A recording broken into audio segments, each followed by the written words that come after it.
Hello and welcome to Games That Don't Suck, a gaming retrospective in the Shea Hates Everything podcast family. My name's Kyle. I will be your host today. I am, of course, joined by my brother Shea. Welcome, Shea. Hi, hello. Welcome to our family. Yes, you're all a part of our family. Yeah. You owe us Christmas presents this year. Don't forget. We're going to be asking for money very soon. We're setting up a P.O. box. No, I'm kidding. Hey, Games That Don't Suck is a series where we focus on a particular year in gaming, arguing about what the top 5 games of each year should be, in case you didn't already know. This month, we're talking about 1999. Video games of 1999. Yes, not just like the best things of 1999. Right. As we discussed on Games That Suck 1999, the Millennium would definitely be on a top 5 list of best things from 1999. Exactly. But we're going to keep it nice and tight, only video games for this podcast. Yeah, tight is one word for it. Just to kind of set the stage for some of the games we're going to be talking about, here are other games that released in 1999. We're not going to go in depth on because either we haven't played them, we're not super passionate about them, but just to kind of like temperature set for folks. Crazy Taxi came out in the arcades in 99. The first Dino Crisis on PlayStation, which the only reason I'm not talking about it is because I own it and have not played it yet. I recently acquired a copy of Dino Crisis. EverQuest came out on the PC, the proto MMO. Harvest Moon 64 is a big one. Homeworld on PC, RTS game. I Spy Spooky Mansion. Do you remember those games? No. You don't remember the I Spy games?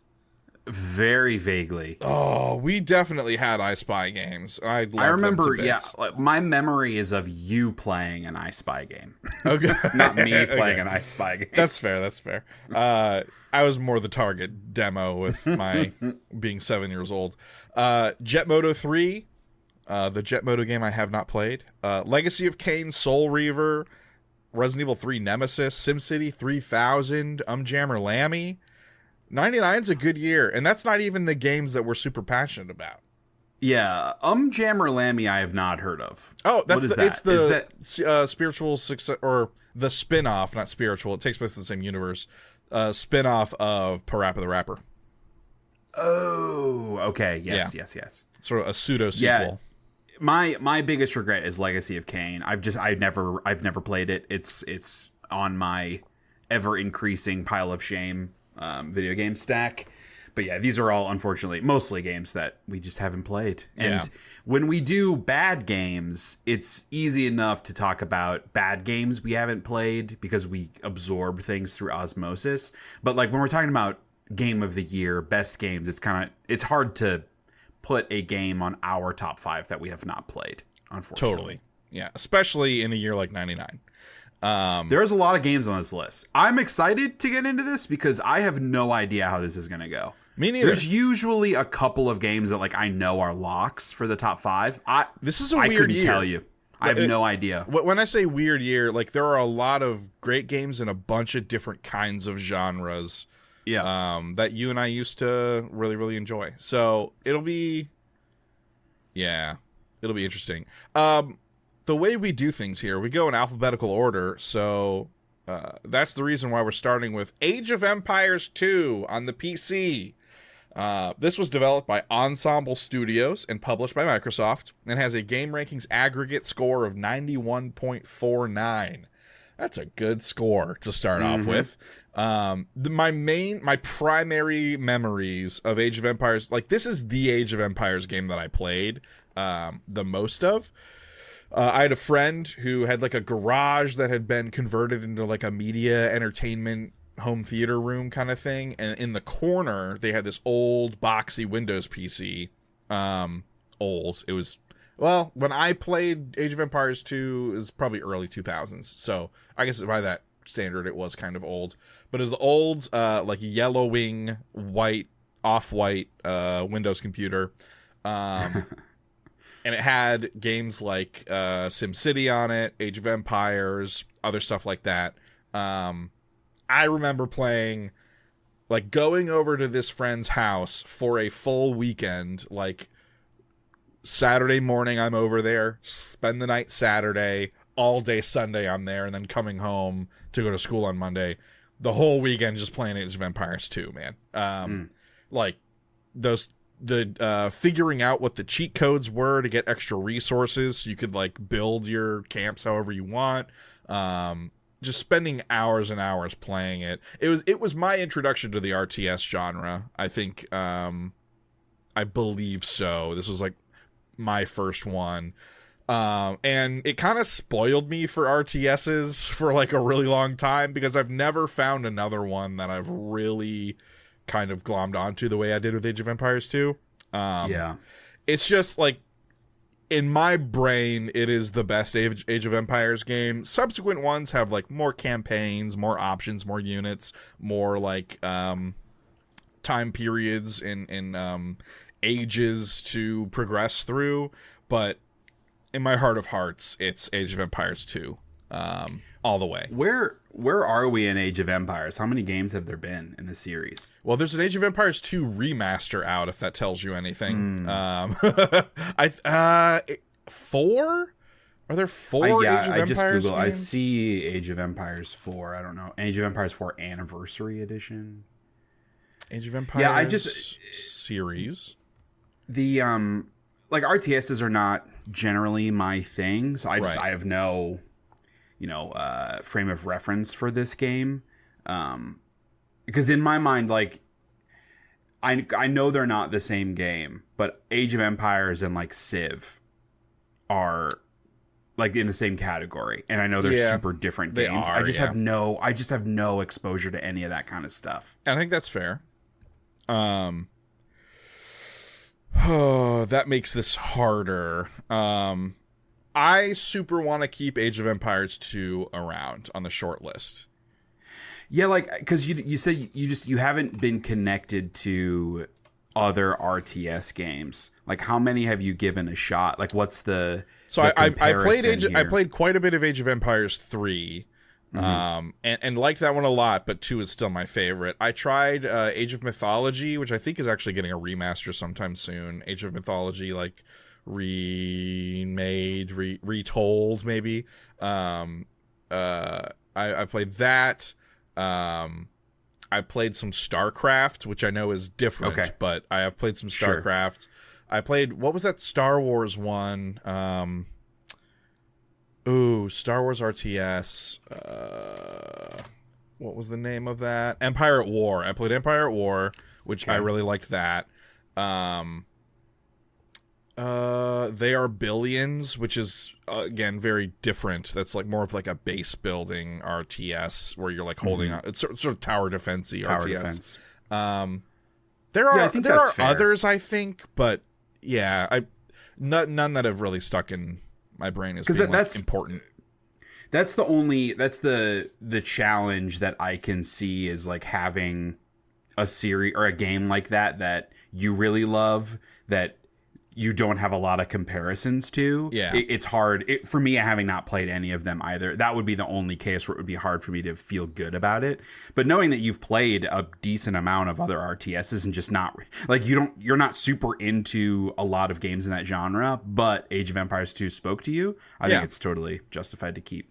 Okay, cool. Yay, I win. So Age of Empires 2. I mean, we'll see once we get down to the short list here. There's a lot of games. And like I said, there are at least in my opinion, there aren't any like huge standouts, except for maybe this next game, which is Crash Team Racing for the PlayStation 1, developed by Naughty Dog and published by Sony Computer Entertainment. This has a game rankings of 91.78. That is so much higher than I thought it was. I'm not gonna lie, like that feels high. It feels like a lie. It's the second highest on this list. Ooh. It's the second highest game ranking score of all the games we're going to talk about today. That's wild. That's crazy.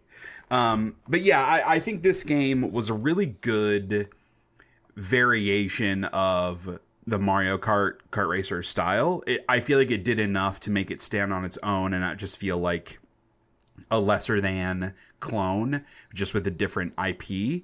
I thought the levels were generally really fun. It had a good amount of challenge to it, which was kind of surprising because Mario Kart, at least at this time period, didn't feel super challenging unless you were playing with friends. But because it had like the Wumpa fruit that you could be collecting throughout the levels, like because you had your different items and whatever the weapons and power-ups, but you were also collecting the Wumpa fruit, which I think it was like when you got like 10 or however many, it would make you drive faster, or like it would power up the item that you had. So that kind of like differentiated it a little bit from the traditional Mario Kart stuff. And the game also had a ton of different modes with the different races. Like they were all pretty similar across. It wasn't like a battle mode in Mario Kart where it's like totally different maps, but you could do like the CTR mode, or you had to collect the like C, T, and R logos throughout the race in order to win, and like different colored gems and stuff like that. And I thought that created a lot of like nice variation in the game, and like a good amount of racers too, I think. Like a good amount of characters. I was trying to remember. I'm on the Wikipedia page now. But like my memory is that there was a surprising number of characters. 15 different characters. Oh, that is quite a few, yeah. That's a lot. More than you'd think of coming out of Crash Bandicoot.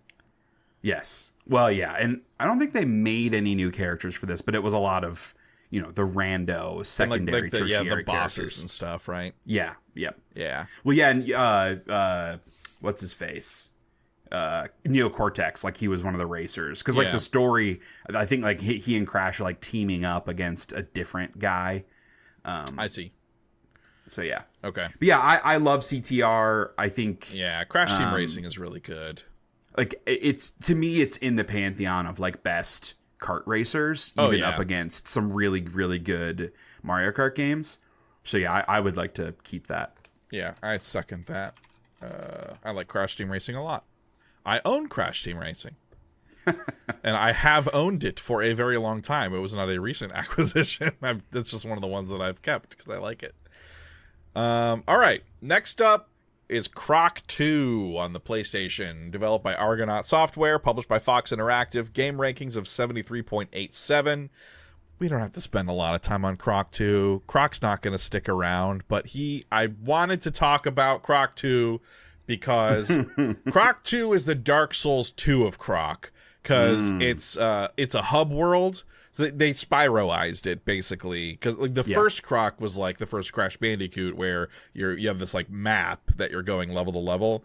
Croc 2 has a hub world like a Spyro game does. Right. And that's kind of the main difference. Everything else is kind of the same. I love Croc a lot. There's that Croc 1 and 2 remastered thing that's coming out supposedly sometime this year. If you have children, wink, wink, nudge, nudge, you should probably pick that up, because this is a great game for kids. People love Croc. Kyle loves Croc. Croc doesn't have to stick around. I also really like Croc. Croc is and we've talked about the first game when it was a couple years ago, or I should say a couple of months ago on a couple of years ago podcast. It's definitely, we use this phrase a lot. It's like a baby's first mascot platformer. It's just exceedingly simple and kid friendly. Ain't nothing wrong with that. No. To me, that's the only thing that keeps it from like being heralded as one of the great games, is just the kind of simplicity to it. And I think Croc 2, like the levels are definitely, there's more to them. They're a little larger. The first Croc things are really, really small areas. I think Croc 2 has larger areas. It's a little bit more going on, but the base mechanics and the things in which you're doing remain largely the same. But, thanks for coming out, Croc. I love you. Goodbye. I would, assuming it reviews well, I will be happy to check out the Legend of the Gobos remaster. That seems that would be a good time, and my kids would be into that. Yeah. All right, next on the list, Donkey Kong 64 for the Nintendo 64. Developed by Rare and published by Nintendo. This has a game rankings aggregate of 86.41. This game, I am a big fan of Donkey Kong 64. I'm less of a big fan than I am, one, of Banjo and Kazooie, and two, I'm less of a fan of this than I am the more traditional side-scrolling Donkey Kongs. So, like, I feel like it's in a weird spot for me personally, because I do really like it, but Banjo's a better game that came out like a year earlier. Yeah. And I personally just prefer the more traditional Donkey Kong side-scrolling stuff, especially the more recent ones, Tropical Freeze, etc. So I know you don't have as much affinity for Donkey Kong generally, but I don't know if you were a fan of this one. Not really. Like, if I were to go play one of these N64 games, which is funny that I own Donkey Kong 64 and not Banjo-Kazooie, but it would be Banjo-Kazooie if I were to pick one of the two for sure. Because, like you said, I do not have as much affinity for the Donkey Kong IP. So, yeah. Yeah, I mean the music is fantastic. Grant Kirkhope, he crushes it per usual. This was, I believe, also the introduction of the DK rap. I think you're right. Which Kirkhope did the music for, and someone else wrote it and performed it. But that's a classic. So nods to DK64 for introducing us to that gem. But yeah, I don't think it needs to belong on our short list here. Yeah, it is a really fun game though.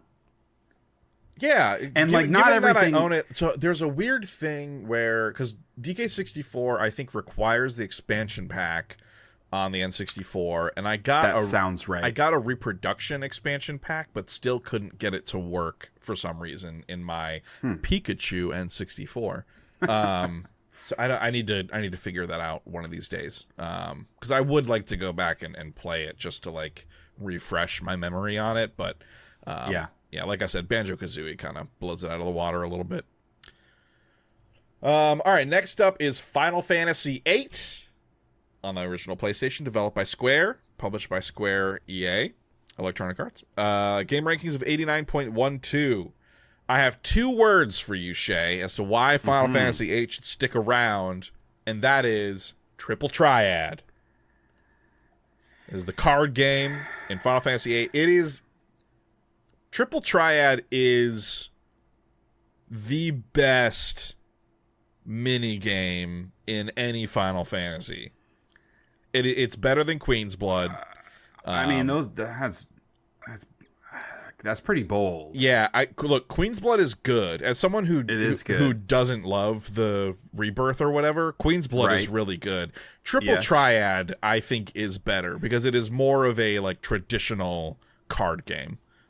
Here's my difficulty. I have no problem with a card game or something to that effect being in an RPG. But every RPG has a card game, and I find that to be annoying.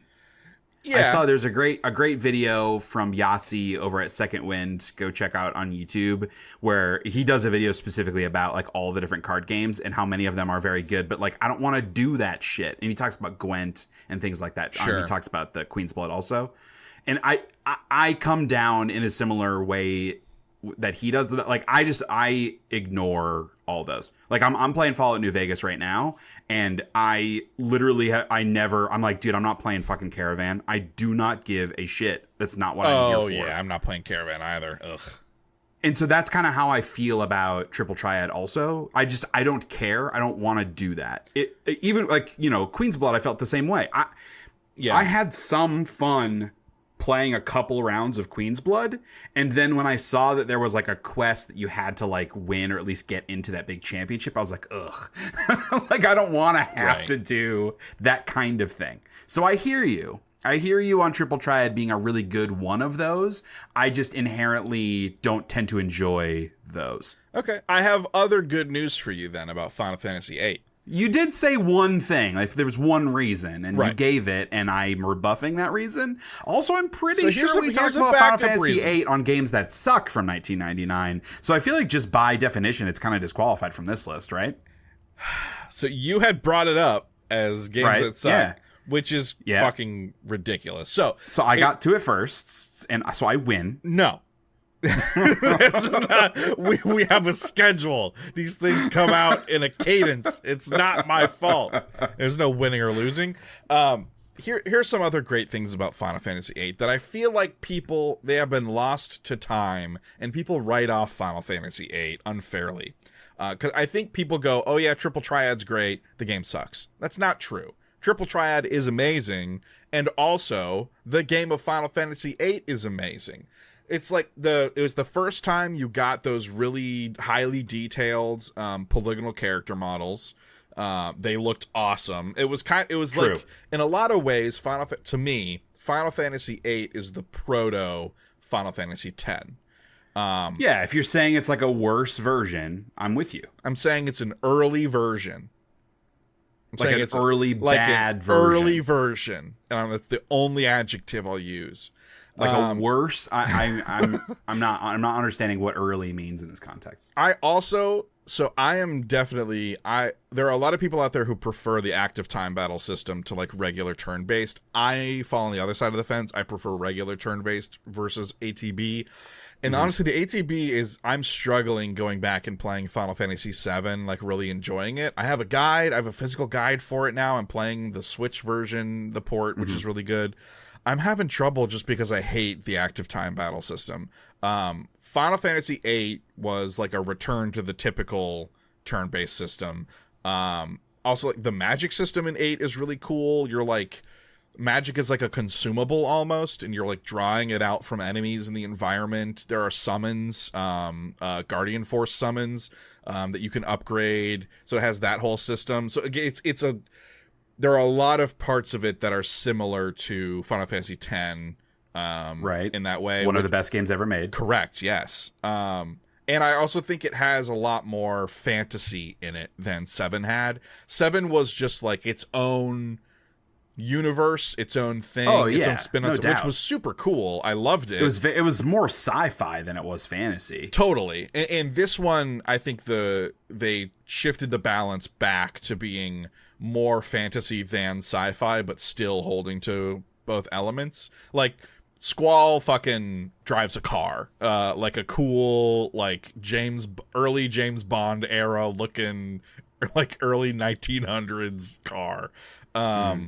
There's just like cool shit. The cutscenes are fantastic. I think, people take issue and say the story is boring or whatever.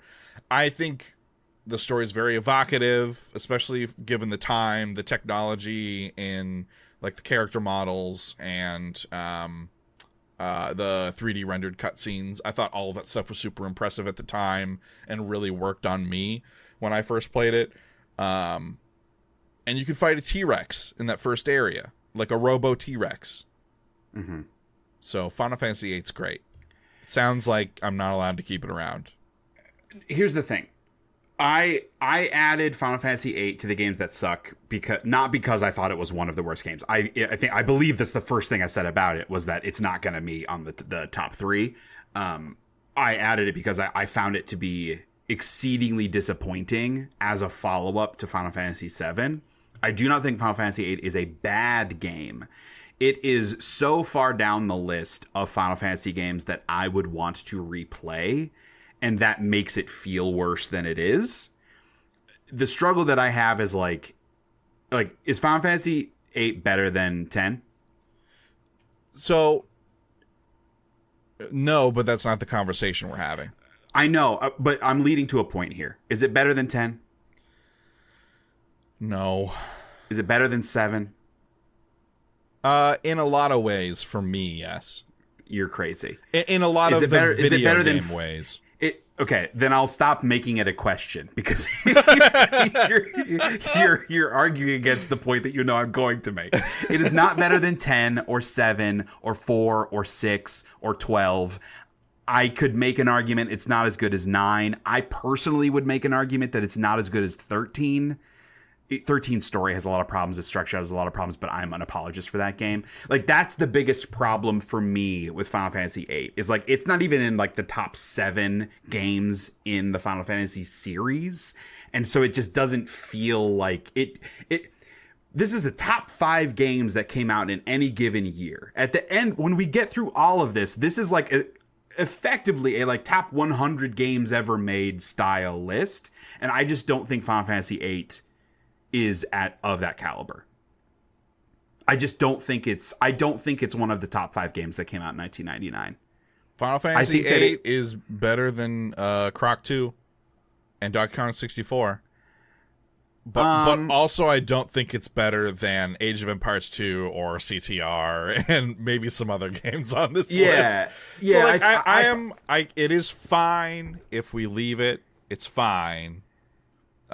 Mostly because you and I have had this argument on another podcast already. But I fully intend this is my platform and I have sung its praises and I think people should give 8 another shot.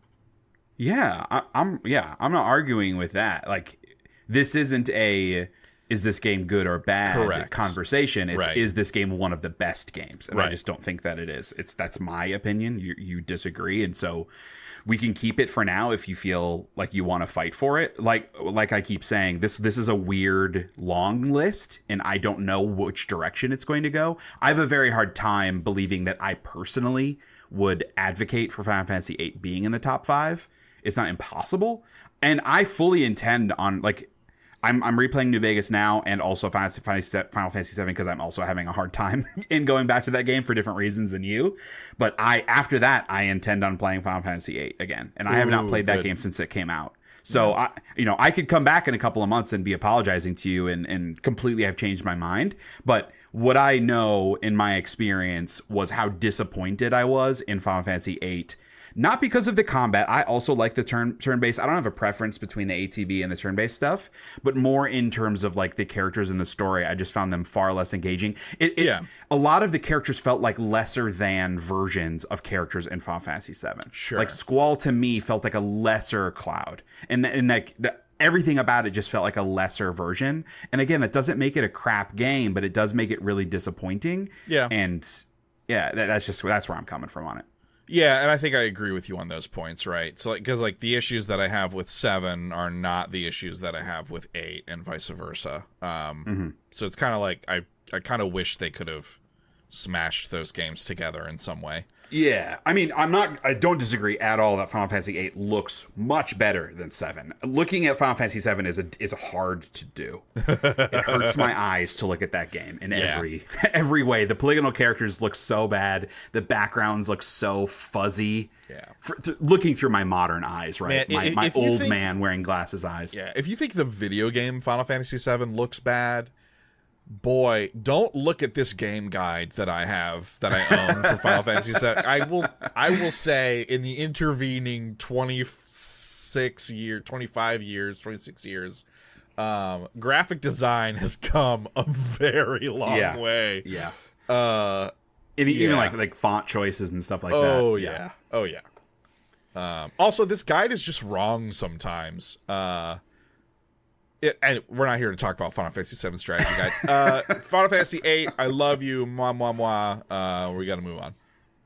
I would agree. Unfortunately, next is Gex 3 Deep Cover Gecko for the PlayStation 1, developed by Crystal Dynamics and published by Eidos Interactive. It has a game rankings of 76.78.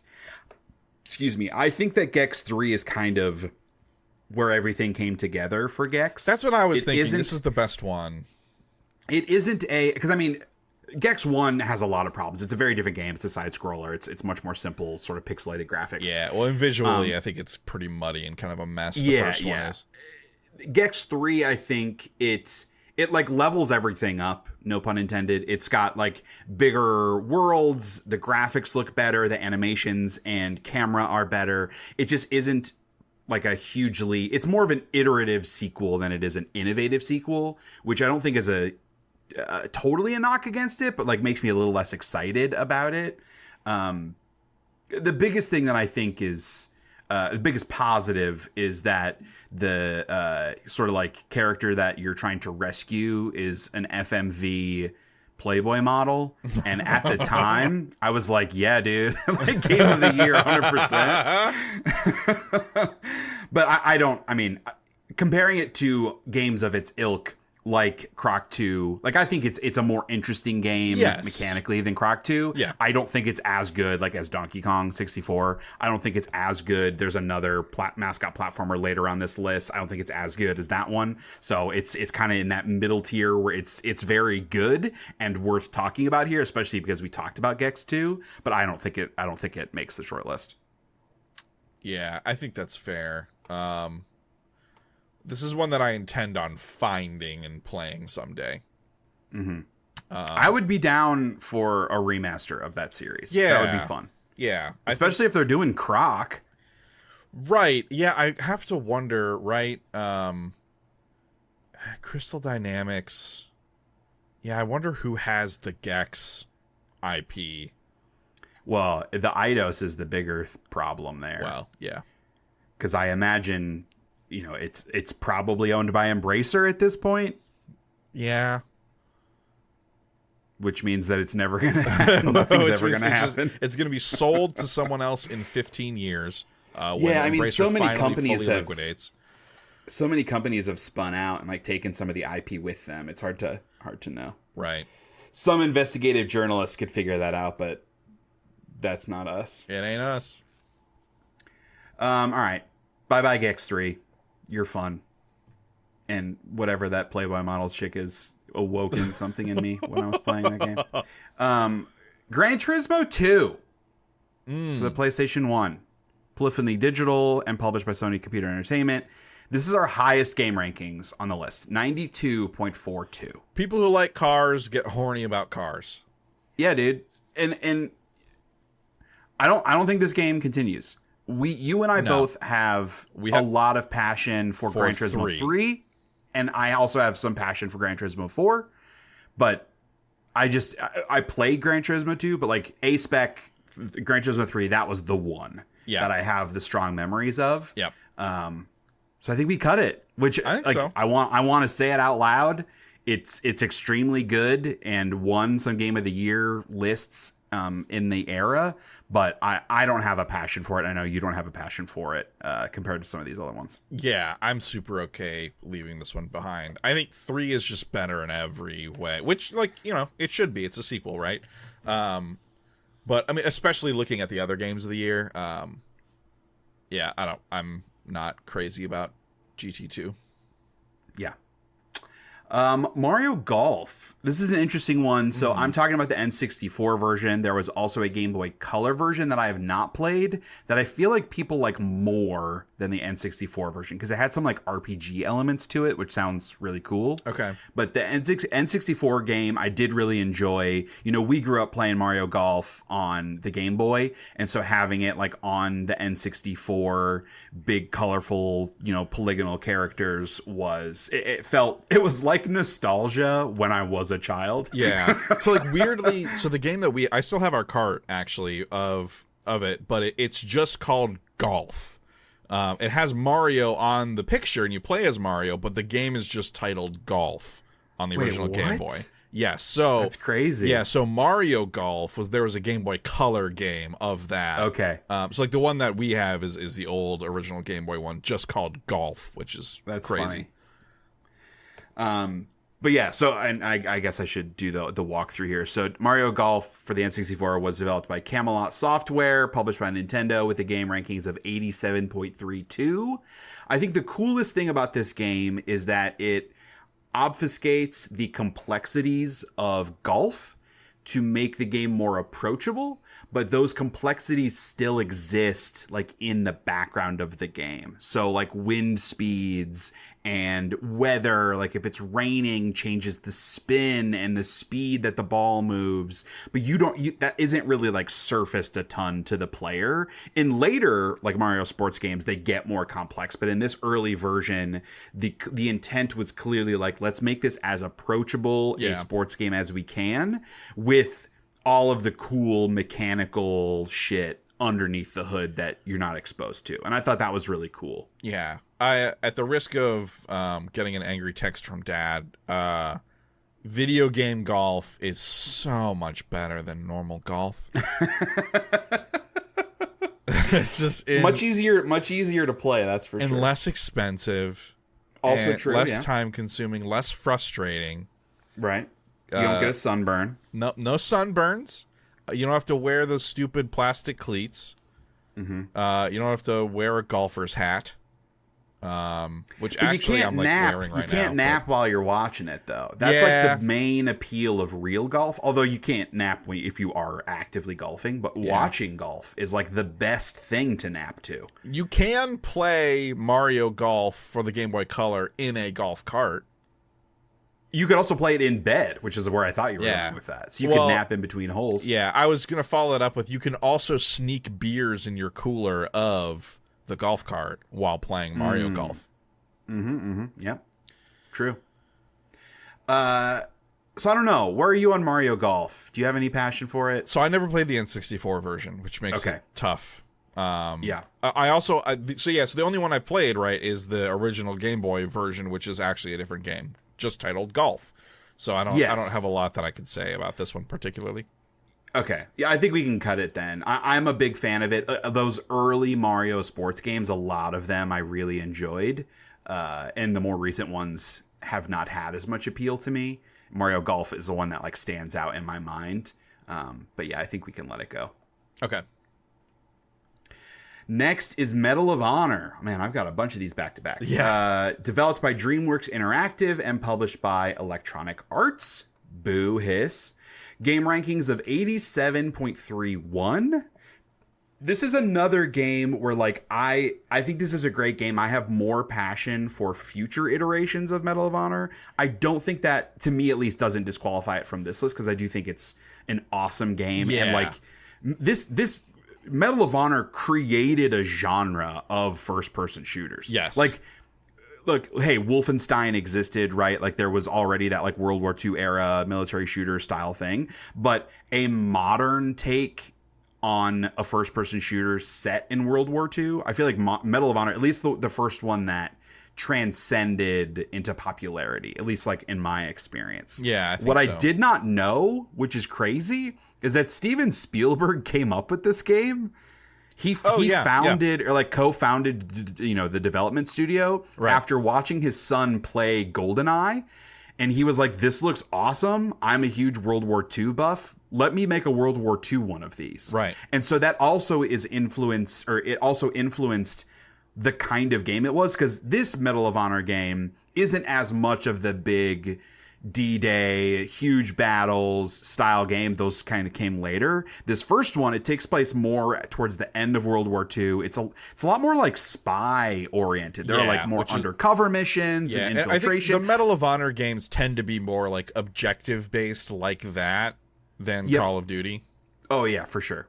But it still had, many of the Medal of Honor games still had the bigger battles in the games, with interspersed with some of the smaller stuff. But this one was really focused on like a soldier of or an army of one style game. I mean, the name of Medal of Honor is inspired by like a single soldier going above and beyond the call, etc., etc. So yeah, it isn't as bombastic as many of the Call of Duty games that would sort of ape it. And I liked that. Like, I liked at the time feeling like you weren't part of this bigger army. You were like a single soldier infiltrating, the Nazis and stuff. I thought it was very cool. Yeah. Yeah. The first Medal of Honor is really, really cool. I played it in its entirety like a few years ago. Nice. And still really, really enjoyed it. So. The like health system is not my favorite. Sure. Yeah. Because like you have the health packs and stuff the packs, right. Yeah, because they're not an inventory item, right? Like they just heal you when you pick them up. That's my memory, at least. I forget. One of them you could like hold. Yeah, I don't remember which one. But yeah, I remember that being a frustration. Yeah, I mean that's pretty typical of the era, though. But Medal of Honor held on to the health pack system. Yes. Like as like a defining like element of how it differentiated itself from Call of Duty after Call of Duty went health regen. I feel like Medal of Honor held on to it for a little longer, which was maybe a mistake. Yeah. But the first Medal of Honor is super, super good. Yeah, I think we keep it. I'm good with that. Medal of Honor. Okay. All right. Next up is Pokemon Snap for the N64. This was developed by HAL Labs, published by Nintendo. Game rankings of 75.33, lower than I thought. The thing that I really like about Pokemon Snap is that playing it as a young lad, it really reinforced a lot of the feelings that the animated show gave me of like, what if Pokemon really were everywhere, all around me, kind of a thing. Like, it fleshed out this feeling of Pokemon in the wild, doing stuff, participating in a society kind of thing, Pal World adjacent, to use a modern parlance. Also, it's just a really novel mechanic, like the on rails, taking photographs. I think over time that mechanic feels pretty stale, like over the entirety of the game. But it was still super fun, like trying to find all the secrets in a level, like trying to find all the little interactive elements, how to coax the Pokemon out so you get the perfect picture.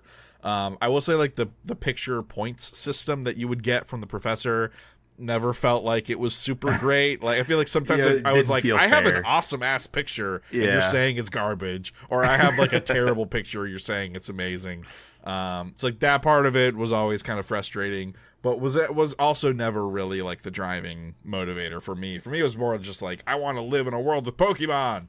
And the fun of like discovering the hidden ones and like all the interactivity, like you mentioned, that to me was what created the longevity of it, and that's what made me not get sick of it. And it was like swapping stories at the lunch table with your friends, right? Like, oh, I tried this on this level, and I'm pretty sure that triggered this thing to happen, and so you'd have like stories that some were real and some were not, right? Like trading between friends and all that. Like driving conversation and experiences outside of the game was super cool. Like, it was like a cultural movement for a short while. And then you just got kind of sick of riding the same rail over and over again eventually. But like early days Pokemon Snap was super, super good. A lot of fond memories. Like, I would go over to my best friend's house and like we would just play Pokemon Snap for long periods of time. It was one of those games for me. I would like to keep Pokemon Snap around because I think it fucking rules. I don't know. How do you feel about it? Oh yeah, I definitely think we should keep it. Okay. I'm a huge fan. Honestly, my strongest memory of Pokemon Snap is from a fishing trip I took with my buddies just out of high school. Okay. In like upper state Michigan, or like maybe we were even in Canada, I don't remember. But like, we had an N64 there and a couple of games. We had GoldenEye and probably Smash and Pokemon Snap.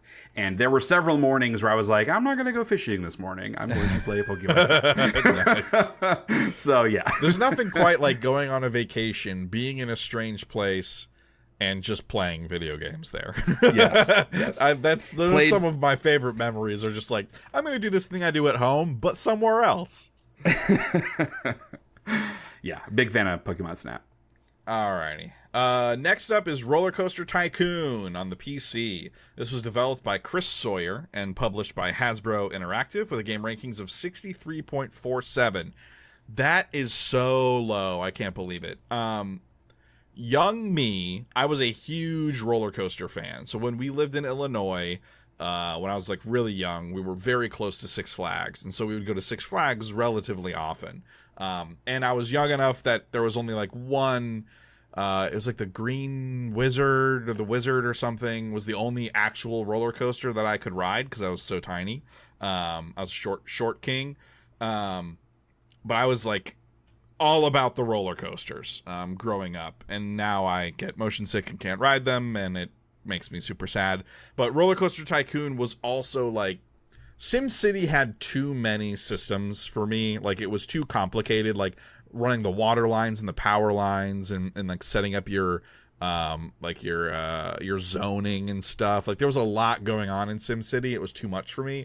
Roller Coaster Tycoon felt like it was a simpler, easier experience for me to understand, and also was like reinforcing my fervor for these theme park experiences. So that first Roller Coaster Tycoon is super awesome. I don't know why. I guess I could check out the Wikipedia page for why the reception was bad. Let's see. Oh, okay. Actually, okay. So the PC game rankings is actually an 88 The Xbox is in the 60s, and so I think it's aggregating across the systems. I guess the console version of it is really bad, it seems like. So that game rankings would actually be higher, just talking about the PC version. That makes more sense. I know you said you're not really into like the 4X sim type games. Did you ever play Roller Coaster Tycoon? I don't think so. Okay. I definitely have played one of those kinds of games, like the amusement park style games, but I don't remember which one it was. On PS2, we had Theme Park Roller Coaster. Okay. Or as Roller Coaster Theme Park, whichever way. We had that on PS2. I played an insane amount of that game. So you probably played that one? That's probably the one, yeah. But this was obviously and then I played, like, you know, looked like the original SimCity, but you're just making. Oh yeah, for sure. Yeah, and I've played a little bit of City Skylines. Okay. And what was the recent one? Wasn't it by the same team that did like a theme park one? That Beta Below played a bunch of. Oh yeah, what is that game? I played that also. Yeah. I forget what that game is called. I know what you're talking about. But yeah, anyway, I've played a good amount of those. Okay. Not a ton, but yeah, I don't have a personal attachment to Roller Coaster Tycoon. Okay. I like this game a lot. I would say Planet Coaster. Planet Coaster, that's the more recent one. Yeah. I would say if there is one of these that sticks out the most in my brain, it would be that PS2 version. Just because like you could actually design the tracks and go into first person and ride the rides and stuff, and like walk around your park in first person and all that. That's probably the one I would go to. So I think I'm okay not moving Roller Coaster Tycoon up. Okay, that's fair. All right. Silent Hill on the first PlayStation. Developed by Team Silent, published by Konami. Game rankings of 84.68. This is maybe the only Silent Hill game I really like. I think I like The Room, but the first one is the one for me in terms of Silent Hill. And I think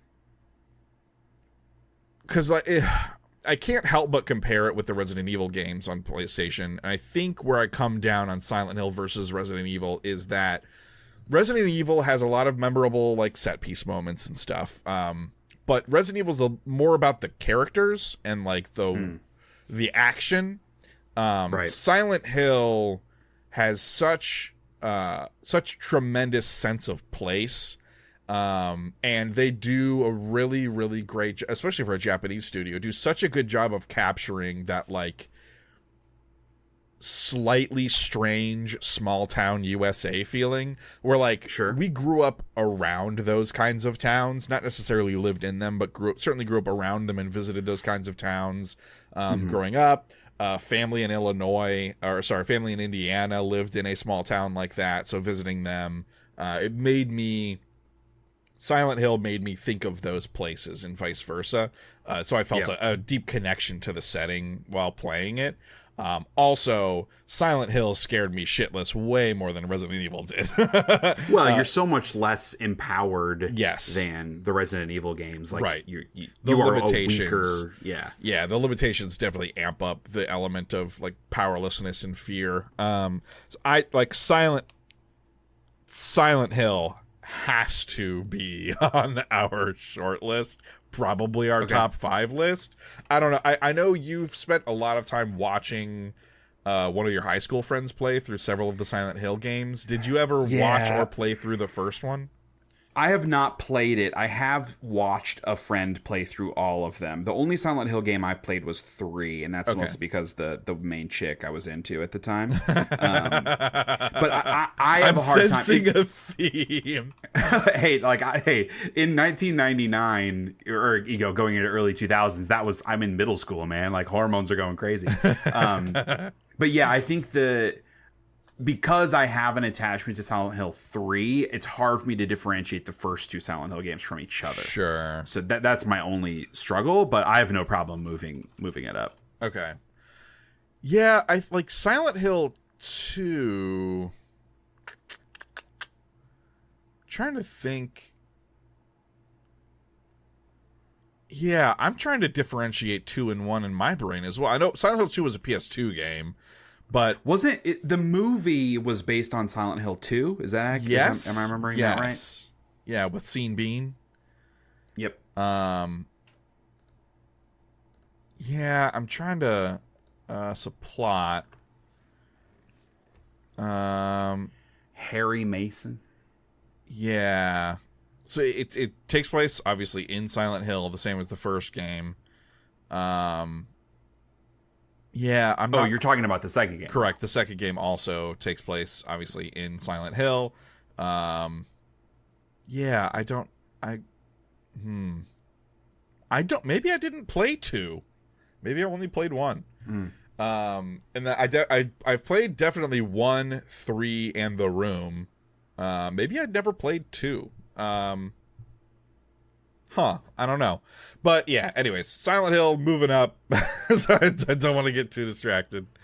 Yeah, I'm done with that. Okay, we can move on. Spyro 2, Ripto's Rage. Ooh. For the PlayStation 1, developed by Insomniac and published by Sony Computer Entertainment. Game rankings of 85.96. I struggle with Spyro 2. Here's the thing. Okay. I think Spyro 2 rules. I just like the first game more. It's the simplicity of it. Yeah. I liked rescuing the dragons more. The second game, I do think, is a refinement of many of the mechanics and a modernization of the mascot platformer. It's got the better hub world and like different zones that are themed that you're going to. It's got more diverse boss battles that you're fighting. I think Spyro 2 is like a better game than the first one. I just like the first one more because I liked the simplicity and I preferred rescuing dragons to like the random orbs and shit that you were collecting to progress throughout the game. Okay. I replayed all 3 as part of like the Reignited collection a couple of years ago, and the second game aged better. Like, I liked it more replaying it than I did when it came out. Interesting. And I say that specifically because the third game I did not think aged well. The new characters and things I thought were super annoying. It was like really slapdash. There were too many things going on in the third game. But the second game I think does really hold up. It just sucks because I liked the dragons better. Right.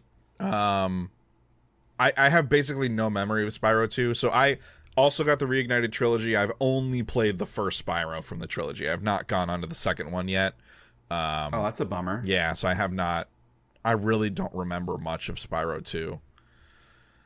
Interesting. I know we had it and played it when it originally came out. I don't remember much of it. I definitely like playing the remastered first one.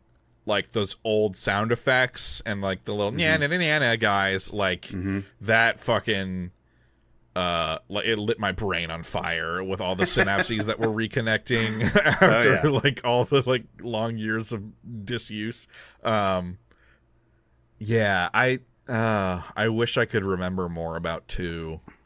That sucks because talking through this list, I was like, maybe Spyro 2 might win this whole fucking thing. But if you haven't even played it, I know I have played it. I just don't remember much about it. I'm looking through, like I'm scrubbing through gameplay.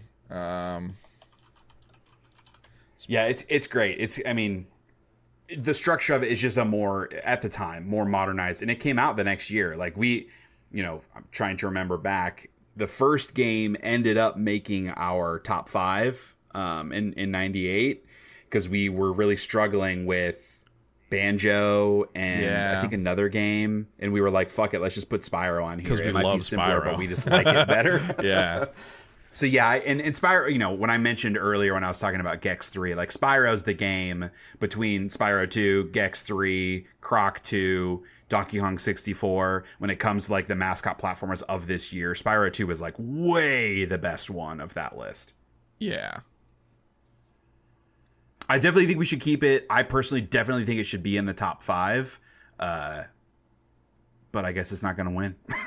I thought it might win. Yeah, now I have no idea what's going to win. I'm super good keeping it, and I also wouldn't have any problems with it being in the top 5 just because, like, I know I will like it a lot because I really enjoyed going back to play that first one. But, okay. All right. Next on the list is Suikoden II for the PlayStation 1. This is developed and published by Konami with a game rankings of 80.64. This game I forgot existed until I was writing my own Game of the Year list for all these different years a few years ago, and was just scrubbing through a list and saw Suikoden 2, and I was like, wait a minute, what is this game? And I loved this game. I never played the first one. I also played the third one, which I think is a PlayStation 2 game. But this game, it's a very traditional JRPG. It, you know, in hindsight, a thing I like about it is it stuck to the, like, pixelated sprite-based character models rather than the transition to making everything 3D. Which, like, at the time, I feel like made a lot of people feel like it was sort of an outdated game. But retroactively, I'm like, they were smart to do that because so many RPGs of this era are so ugly to look at because they tried to do the 3D polygon stuff. But it's got the traditional turn-based stuff, but it adds a lot of different combat mechanics. So they have like 1v1 duels that happen throughout the story. That's very like rock, paper, scissors. You choose to like attack, defend, or it's like some like hyper attack or a wild attack, I think is what it was called. And, you know, attack beats or defend beats attack, wild attack beats defend, etc. So it's basically a rock, paper, scissors structure. And then there are bigger like army scale battles that's like kind of it's not an RTS, but it's like kind of close to that. Yeah, kind of like Fire Emblem-y. Yeah, totally. Where you're kind of instructing different units, and the characters that you can recruit, they're like over 100. I think they're probably like 108 because story-wise, it's based on the 108 stars of destiny, or like the 108 superpowered characters in the story. And you can recruit all of them and like assign them to different units, etc. And in those big battles, if you lose enough times, like your unit loses enough times, that character can like permanently die. And I thought that was a really cool mechanic. Again, very Fire Emblem in that structure. Yeah. But yeah, I really loved how it had the traditional turn-based stuff with some additional types of combat encounters just to keep things fresh. Being able to recruit that many characters was very cool and not overwhelming because most of them were like very short side quests of like just go talk to this person and then you can recruit them. And then not all of them. I think there's like 40 some that could be actual like party members that you're in the turn base. So it's still a fuck ton of options that you can have in combat to differentiate things. There's a cool mechanic that has been in a bunch of RPGs since that when you are like power leveling or just fighting generally, your lower level characters get more experience than your higher level characters do. Oh, that's cool. Which helps to power level. Like if you recruit a new character, you can bring them up to speed faster. I do not have strong memories of the story other than it was very Final Fantasy-esque in that there are these like big runes that everyone's chasing. I think it was like the rings or something like that. Like you're combining pieces of a ring in order to like save the world from all these different faction-oriented kingdoms that are fighting. The story is not the thing that stood out to me. Right. Like it was totally fine at the time, but it was more about the combat and all the characters that you could recruit. So I was a big fan of it. This game was one of my nominees of my like 98 or 1999 game of the year. I copped out and gave the winner to Pokemon Yellow because I didn't have another game that I liked. But Suikoden 2 was like one of the nominees there. So I'm a huge fan of it. I know you haven't played it. It doesn't need to move on. But as a like non-Final Fantasy RPG, this is one of my favorites ever. Okay. I'm putting it on my list of things to check out. Yeah. Like I said, I haven't played the first one. I don't know how it compares. The third game is also really fun. It's pretty different, and that one's on PS2, so probably easier to track down. I'm pretty sure it's PS2. There's Suikoden 4 on PlayStation 2 as well. Yeah, I have not played. Yeah, 4. 3 is on PS2. Yep. Oh, I can get a complete in box copy of Suikoden 2 for PlayStation 1 for the low price of $205 on eBay. There you go. Collector's item. Yep. Good Lord. Okay, next on the list, Super Smash Brothers for the 64, developed by HAL Laboratory, published by Nintendo. This is a game rankings of 78.81. This game, I feel like, invented a lot of fighting game mechanics that hadn't really existed in more traditional fighting games, like your Tekkens and Street Fighters and Mortal Kombat, where you have a health bar, you knock it down, you win. Smash Brothers introduced this concept of like your health or your damage ticks up over time and you're trying to wring out your opponents versus just like eliminate their health, which was very cool. It was a much more approachable style fighting game, which was what I was into. Also, there weren't unique combos for every individual character, so you didn't need to like memorize different combos for this character versus this character. Everyone had the same move set, just the moves were different for the buttons, if that tracks. Right. So again, that's something that just made it very approachable. Like you know, down B was going to be a move for everybody. It was a different move, but it was going to do something for everybody, and that I thought was very cool and approachable at the time. And this really, you know, Melee is one of my favorite games ever made. The original Super Smash, I have like less fondness for because of how much I love Melee, but I had so much fun doing 4-player, just like beating the crap out of my friends and getting my crap beat out. So a lot of fun with Super Smash. Disappointing, only 12 characters, which like looking back is not a lot. But again, this was sort of their first take on this kind of game. Right. So I get it. Trying to balance and make things simple. But yeah, I'm a big original Smash fan. Yeah, I never actually played the first Smash. I just played Melee for the most part. Spent a bunch of time playing that, obviously. And have grown to despise it as a franchise. You're the worst. Dude, my friends are the worst. They would always force me to play Smash Bros. Melee, and I never wanted to. And like that's all they wanted to play, so I had to play it with them. Because it's a good time, man. Not if you're me. You played... Like, me and my high school buddies played, like, 2 hours of Melee pretty much every Friday night for 4 years. It was amazing. I was never any good at it, and so I would always be the first person out, and then you're just sitting there waiting for people to duke it out, and then there's another match where you're going to lose again. And it just wasn't fun for me. I get that. I enjoyed the single-player part of Melee, where you could go through and do the... I forget what it was called. Like the little missions and stuff, little scenarios. I keep thinking Galactic Conquest from Battlefront 2. Yeah. But obviously that's not what it is. But yeah, I enjoyed that a lot in Melee. But yeah, never played the first one. What's our short list look like right now? It's pretty short. Got 6 games. We should keep Smash. I'm pretty passionate about Smash. If you keep Smash, I'm putting Final Fantasy VIII on there. Wait, so you said you didn't play the original one. Right. You can't dislike the first game because you dislike the second game. That's not fair. I have come to hate all Smash Brothers equally. Fine, keep it off then. That's some shenanigans right there. I'm just telling you. I'm continuing under protest. Okay. Next up is System Shock 2 on PC. This was developed by Irrational and published by EA. Game rankings of 91.67. This one was my first Shock game. I later went and played the first System Shock. I played that System Shock remake recently.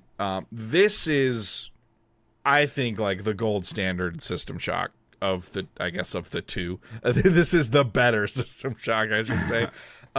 It was also super hard, just like the first one, but a lot of like the narrative beats were a lot more.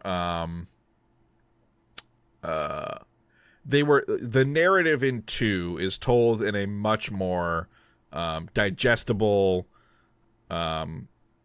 creative way versus the first one. You're kind of your drip fed stuff, and like there's a lot of environmental storytelling in the first one too, but I think it is better in the second one. So it just it's also more like visually distinct. So the first, sorry, it is less visually distinct is what I meant to say. The first System Shock doesn't look like anything else. Right. It looks very straight. Like their take on a hard sci-fi is really unique. The System Shock 2, I think, genericizes some of the physical elements, but I kind of like it more because things are a little more identifiable. Just like moving through the environment. It's also, I think it's easier to navigate the station or the ship that you're on. And yeah, I just think like it's a better time going through System Shock 2 because things are a little more recognizable. It's giving you more regular narrative beats, like Shodan talking to you and other stuff like that. And like other people, calling you to different parts of the ship, leading you places. I think it's a little more clear with what you're supposed to be doing in 2 versus 1. And 2 also unlike 1, 2 has RPG elements like skill points and stuff that was not present in the first game. So in 2, like you're leveling up specific skills and stuff as you go along, which I've always liked. So I think, yeah, I think I like 2 more in just about every way. I think it feels better to play. The controls feel a little bit more modern. Like the weapons and stuff feel better. Easier to tell what you're doing. The narrative is more clearly, disseminated to you. It has more RPG elements. I think 2 is just a better game. I don't think there are very many people who would disagree with me on that. I think people largely feel the same. But, yeah, System Shock 2 is very good. And I've not played System Shock 2. I've played the first one like years after it came out, but I've never played the second one. I everything you're saying aligns with everything I have ever heard about System Shock 2. It's just a game I just never got around to going back to. That's a bummer because this is one I really wanted to move up to be on the 5. We should move it up. I have zero issue with moving it up for sure. Yeah, I wish that I had played it. Okay. Well, it has been moved Can't up. play everything. That's true, unfortunately. Next up, Tony Hawk's Pro Skater for the PlayStation. This was developed by Neversoft, published by Activision. Game rankings of 76.85. I will start this off by saying that this is not my favorite Tony Hawk game. But Same. It is one of the all-time great video games on the PlayStation. An incredible soundtrack. This game got me into skating. I ended up going the aggressive inlining route versus the skateboarding route, but it got me into skating, got me into the scene. I really liked that every level had like 4 or 5 objectives, but you were given that like really limited time limit. So the format of like jumping in to try and complete one of those objectives, or if you could, like on your first run through a level, maybe get a couple of objectives done at once. That was always a really cool, rewarding feeling. Like collecting all the skate letters, getting score point totals. Did the first one have VHS tapes as a collectible? Or was VHS tapes, yes. Okay. Or wait, no. Fifth objective involves collecting a VHS tape. Yes. Okay. So I couldn't remember if that was in the first or the second one. But it started all that stuff. Like that first Tony Hawk's Pro Skater was transformative for me. I played so much of it. Like I said, it's not my favorite one, but it is so good. Yeah, I think it's great. I think all 4 of the first Tony Hawk games are great. Yeah. The third and fourth, like the PS2 ones, the third I think is my favorite. Yeah. The fourth one's level, like the skate park editor in the fourth is really, really good. But the third is like a game. Like the levels are there baked in and stuff. I think the third is my favorite. Yeah, I think the fourth one removed like the timer maybe or something to that effect. But anyway, yeah, I think the first game is excellent. I think we should keep it. it's just tough because all of them are great, and so it's kind of hard to like champion one, especially because like I think the future games were better than the first one. So, but I don't know. Should we keep it? Maybe not. Maybe yes. Let's keep it. Our short list isn't that long right now, and there's only one more game we have to talk about. Okay. So I went ahead and moved it up. Okay. All right. Last game is Vigilante VIII, Second Offense. This came out on PlayStation 1, N64, and Dreamcast. Developed by Luxoflux, published by Activision. Game rankings of 81.58. I think we talked about the first Vigilante VIII on Games That Don't Suck. This is the one that you and I owned, Second Offense. This is the one that we've played more of, yes. 100%. I'm a huge fan of this game. There was also some, like, edgelord in me after I was really disappointed in Twisted Metal 4. And this Second Offense was a direct competitor to Twisted Metal 4. They came out, I think the same year, maybe Twisted Metal 4 came out in 98. But yeah, after not liking Twisted Metal 4, Vigilante VIII was kind of the game that stood out to me. I don't think Vigilante VIII is as good as the OG Twisted Metal games, but it's very similar. It's got, the character-based stories that all have different endings. Not every character in the game has their own story, which was kind of disappointing. And the weapons were a little bit more straightforward, machine guns, rockets, etc. This game added flamethrowers, and it added like different shooting modes for some of the weapons just to like add more variety compared to the simplicity of the first game. I really like Vigilante VIII. I don't think it's one of the 5 best games. No, I agree. I like you. I played a ton of Second Offense. Yeah. It was far more than like we have Twisted Metal at home. Yes. It was much better than that. It felt like a real competitor to the Twisted Metal franchise. Yes. Yeah. It felt like a viable alternative. Yeah, I don't think we need to move it up though. Yeah. All right. That's our short list. Yeah, that's the long list. Now the short list is Age of Empires 2, Crash Team Racing, Medal of Honor, Pokemon Snap, Silent Hill, Spyro 2, System Shock 2, and Tony Hawk's Pro Skater. That's 8 games. Got to get it down to 5. So that's actually not that bad. We only have to cut 3. Man, that's true. That's true. I wish Final Fantasy VIII was on this list. I know it would be a fool's errand to add it now. Maybe if we only had 4 games on the short list, Final Fantasy VIII could move up. But we have 8 games. Oh wow, this is tough. Yeah, that's a list of very good video games. Here's the difficulty I have. I've not played Age of Empires 2. I've not played Silent Hill. I've not played System Shock 2. Right. Amongst those 3 games, I far and away would champion System Shock 2 the most. Because I have played the original and loved it. I know everybody loves that second game as being better than the first one. I'm also a huge Ken Levine fan, Irrational Games fan. Right. I personally am not into horror games, so Silent Hill is not my vibe. I'm not super into RTS games, so Age of Empires is not my vibe. So it's a totally like personal likes and dislikes. Mm-hmm. It's not a quality of game issue, but like System Shock 2 is far more something that I know that I would enjoy compared to those other 2. So I guess like what are the games that are like most it's hard because these are all important to us, but what are the games that I think I would be okay with the first Tony Hawk not making it, knowing that I prefer another Tony Hawk later down the road. Yeah, it feels it's a hard thing to do though because I don't know what other games came out the year Tony Hawk 3 came out in. Well, the thing I'll say, I mean, Tony Hawk 3 is in my top 100 games of all time. So yeah.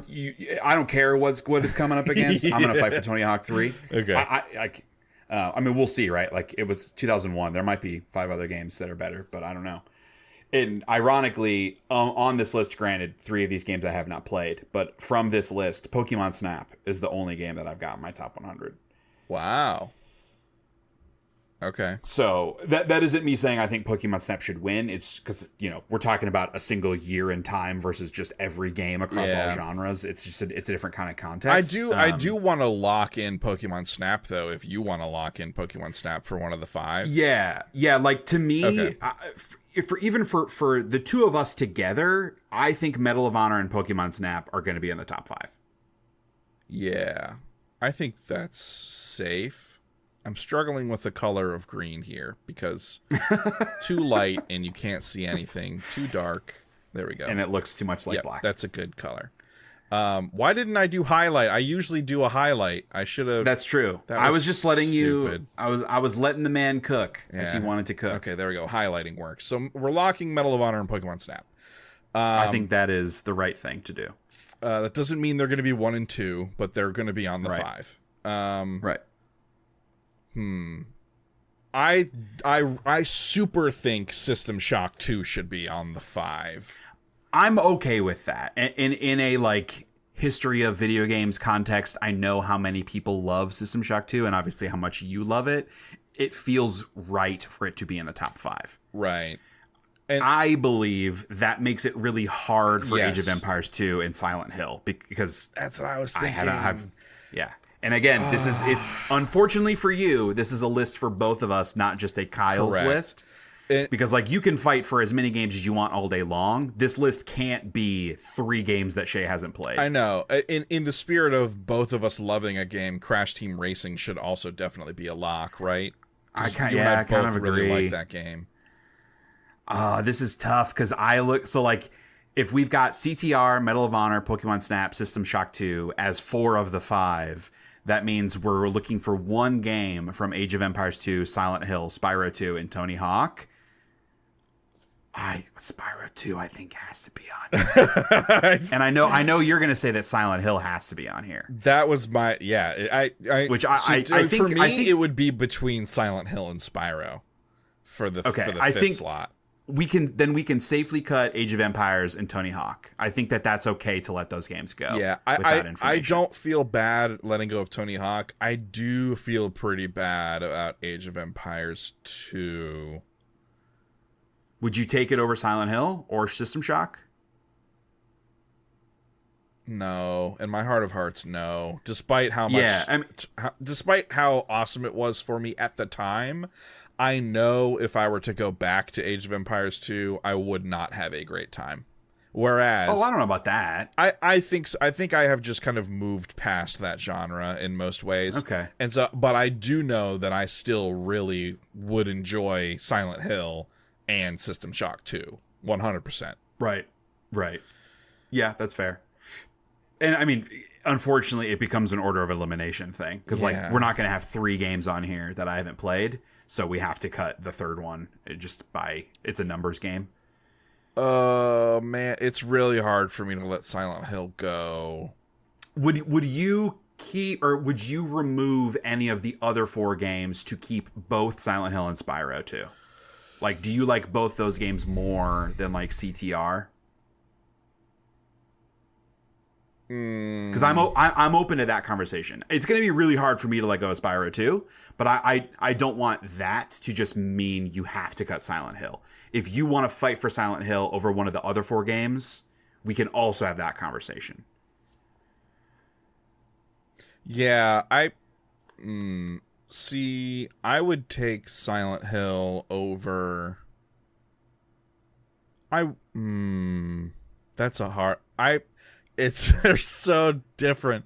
I would take Silent Hill over CTR. Mm-hmm. No, that is the only one I would take Silent Hill over. And you would take it over Spyro 2? Yes. I mean, just because I don't really remember Spyro 2. That's right. Yeah. Is my problem. Is the issue that faces us. I think because it is our list, CTR should be on there. CTR and Pokemon Snap and Medal of Honor are games that you and I both have a lot of affinity for. Yeah, I agree. But I also think Medal of Honor is going to be a number 5. I don't think that. No? Okay. Okay. Okay. Like, part of me would rather, I guess I would take Spyro over CTR. So if we feel, if we'll feel better about this list cutting CTR and getting to keep both Silent Hill and Spyro, we should do that.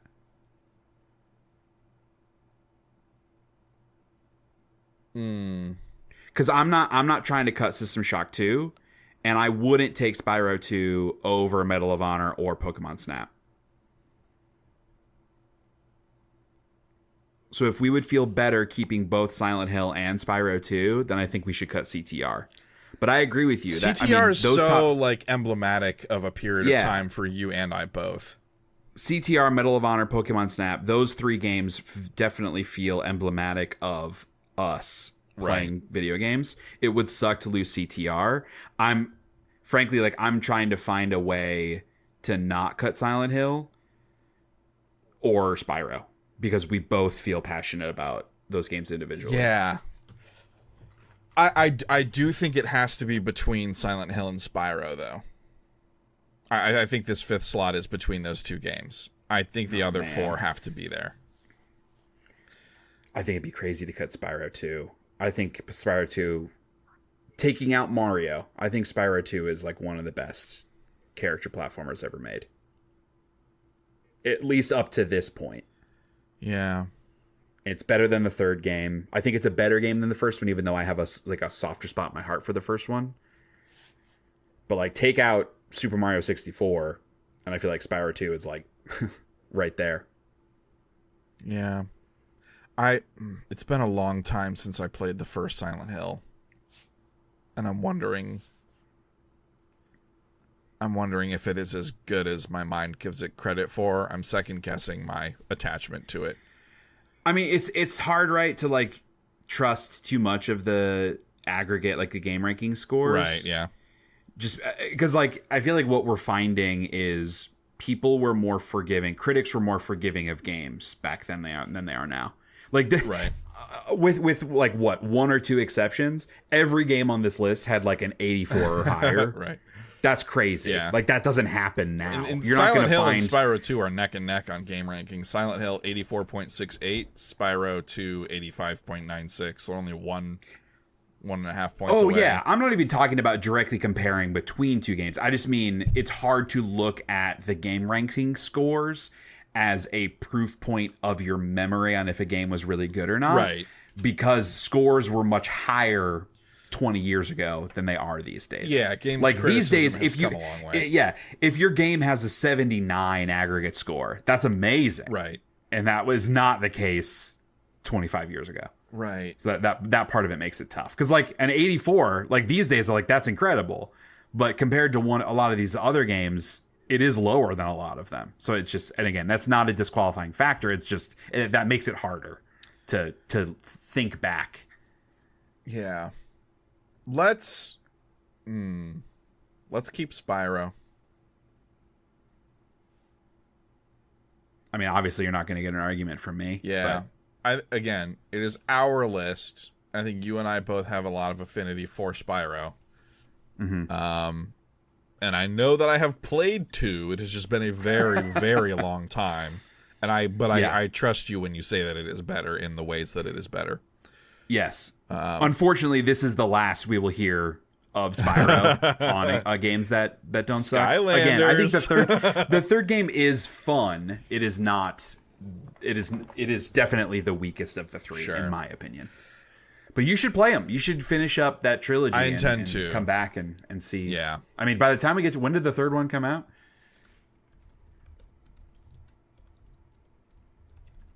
2000. So you got 2 months. Okay. You got 2 months. That is not enough time. So what does our top 5 look like? Do you want to run it down? Yes. So the 5 games in no order yet are Crash Team Racing, Medal of Honor, Pokemon Snap, Spyro 2, and System Shock 2. Right off the bat, I think Spyro 2 should be at 5. Okay. That feels right for the conversations that we just had. That's fine with me. I would put CTR at 4, also given the conversations we just had about, like, should we cut it or not? CTR or System Shock 2. What do you think wins, dude? I thought you were going to say System Shock 2 should win this thing. No, I love System Shock 2. It is not as important to me as, like, other Shock games, like BioShock and stuff. Yeah. But it is a phenomenal game that I feel like I should probably go back and play sometime soon again. But it's not in... I could see it being 3 or 4, alternating with CTR. I think by virtue of you not playing System Shock 2, I think it should be 4. Well, I don't want to only use that as the rubric. Like, Yeah. if you think that System Shock 2 is better than CTR, I'm open to that. But also, like, I have memories with you of CTR. Yeah. And that matters too, especially given like the exercise we're going through right now. I'm cool with that. So I think System Shock 2 is our number 4, and then Crash Team Racing is number 3. Which, what a weird list, dude. Anybody who looks at that is gonna be asking some questions. Well, also the top 2 games here are Medal of Honor and Pokemon Snap. This is bizarre. This is really weird, right? And I mean, I know I said, like, in my top 100, Pokemon Snap is in it, and none of these other games are. But again, I'm looking at every video game that ever released and my personal feelings on them. And Pokemon Snap is also, it's like number 93 or something. Yeah. So, like, looking at the only games on this short list, to say that Pokemon Snap is one of the 2 best games that came out in 1999 feels weird. I don't think it's wrong, but it feels weird. Yeah, you're right. You're right. There's something fucked up here. I think the thing that's fucked up is that, like, I love Croc 2. I love Final Fantasy VIII. I love Silent Hill. Those aren't on here.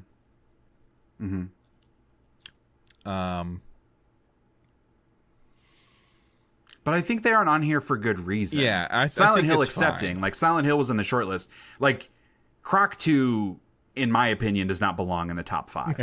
Final Fantasy VIII does not belong in the top 5. That one I do take issue with, but it is like you and I have to come to an agreement, and so things are gonna get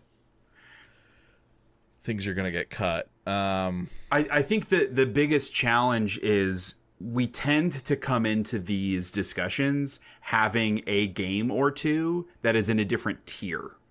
That, like, we know. That's true. Right? Like a game, Ocarina of Time, Final Fantasy VII, Super Mario 64, these, like, tentpole greatest games ever made. There's always been 1 or 2 of those coming in. Even if that game doesn't win, it's in the, like, collective gamer consciousness of a game that transcends other games, and that makes it easier to compare and contrast games against one of those heavy hitters. Right. We just don't have one of those in this year. You're right. So it feels a little more nebulous. Yeah, you're right. Because I love all of these games. Like we said, the long list might be the longest long list of any year we've done so far. 19 there are games. a lot of really good games.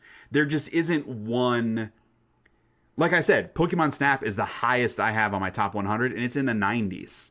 Final Fantasy VII, Super Mario 64, Ocarina of Time, those are all in the top 20 games ever made, in my opinion. So it's like, there's nothing that approaches that level of don't suck. Right. So what's 1 and 2 between Medal of Honor and Pokemon no Snap? fucking clue, dude. Like, I might say Medal of Honor wins. I feel just weird giving it to either one of those. Yeah, especially because the first Medal of Honor isn't even my favorite Medal of Honor. But it is still really good and interesting. It is. I think Medal of Honor's 2, Pokemon weird. Snap is 1. You think Pokemon Snap should win? I think like gut check. I'm typing it in so we can look at it. I would feel weird publishing a list with Medal of Honor at the top. As much as I like it. As much as I really like it. Fuck it, man. Is CTR over Medal of Honor? No. I don't think so. Yeah, I don't think so either. I think Medal of Honor, we're talking in negative framing around it because we're considering it for the number one game. I think it does so many things that were interesting and unique at the time and like transformative, and just the experience of playing that game as a kid was so badass. Right, that's true. Crash Team Racing is an excellent kart racer. I definitely think Medal of Honor is above it. Yeah. It gets weird because if we use that argument with Medal of Honor, we are not using that argument with Tony Hawk's Pro Skater. What do you mean? About how it does so many new things and kind of like starts a genre in the way that it has come to be. Yeah. I think the difference is I like the Medal of Honor and Call of Duty games more than the Tony Hawk Pro Skater games. As like, rad as those games are, I just like playing those shooters more. No doubt. Like, I love the Tony Hawk games. It didn't get me into other skateboarding games. Right. Because those other skateboarding games are bad. Yeah. Tony Hawk's kind of like the only good one. It didn't even really get me into like other extreme sports games. Right. Like I played, SSX Tricky and games Jet like that, Teenage Moto. Snowboarding. Yeah, but like those are more racing games than they are trick games. Right. I guess SSX less so. But yeah. And it's not like Medal of Honor invented the first-person shooter, but the modern war-based first-person shooter, I believe it popularized it the most. Yeah, I agree. And the Spielberg thing is fun. This is just such a bizarre list. This is super weird, man. All right, for the listeners at home, are we locking it? I'm good. Okay. It's a weird list, but I'm good with it. Yeah, okay. All right. I just feel strange about it. All right. Our top 5 games that don't suck of 1999. Number 5, Spyro 2 Ripto's Rage. Mm-hmm. Trusting Shea. Number 4, System Shock 2. Trusting Kyle. Trusting you and everyone else. Yeah. Number 3, Crash Team Racing. A game that we both love. Number 2, the first Medal of Honor, kicking off a franchise. And number 1, Pokemon Snap. A game that just makes you feel really good inside. Yes. Like, Pokemon Snap makes you, like, some of my, like, okay, so there are Pokemon experiences that I forget about all the time. And it's those weird ones like Hey You Pikachu, Pokemon Channel, like those weird Pokemon games. Pokemon Ranch on the Wii or whatever that one was called. Like, those are strange video games. I really love those games too. Just because of how it rounds out my love of Pokemon and like in the periphery. Yeah. And like for me, for my enjoyment of Pokemon, those experiences like Pokemon Snap are just as important in reinforcing my love for the main series of games. Mm-hmm. So yeah, I feel, you know what, after saying that sentence, the series of sentences, I feel better about Pokemon Snap at number 1. Yeah, I'm with you. I don't remember if you said it on this podcast, but you had written it in the doc at least, just that it, much like the TV show, it really made Pokemon feel like they were everywhere and alive, and that you lived in a world surrounded by Pokemon. And that's something that like the video games didn't even capture. Right. The original video games. And so that part of it was really just like joyful. Yeah, valuable. And cool. Yeah. All right. Well, hopefully listeners don't hate us too much. But if you do, you can email your hate to us at info@ShayHatesEverything.com. That's info@ShayHatesEverything.com. Let us know what you think of our list. Do you have other games? Yeah, you can also say something nice. Yeah, you don't have to just only send hate there. We take positive emails, too. I prefer the positive, actually. It's easier to lead with the negative, though. But let us know what you think of the list. Do you have other games that we didn't consider, we didn't even mention in the games up top either? Something that you're really passionate about? Do you have a story about that game? Let us know. We'll read it on the main flagship pod. But more than anything else, thank you for listening. And you can find the Shay Hates Everything podcast wherever you engage with your podcasts, including Samsung podcasts. Please be sure to subscribe, leave a rating or a review, and very importantly, tell your friends. We don't advertise this thing. We don't make money on this thing. We just like talking at people with each other. So tell your friends about it. Share it. It's a good time. Shay, thank you for joining me. Thank you for talking about some old games with me. As we talked about on the flagship pod, I've been collecting and amassing a library of classic games physically. And so going back and talking about them on podcast form is making me really, really want to go boot up Dino Crisis and Final Fantasy VIII and all the other games we've been talking about. I always come video games rule. I always come away from these podcasts loving video games even more than I already do. So hopefully it is the same for you at home. And thanks. So the next flagship podcast is going to be October 7th, Monday, October 7th. And then Games That Suck of 2000 will be the third Monday in October, October 21st. So keep an eye out, keep an ear to the ground, refresh your podcast feeds around those times for some more Shay Hates Everything goodness. And enjoy the rest of your month, everyone. I love you.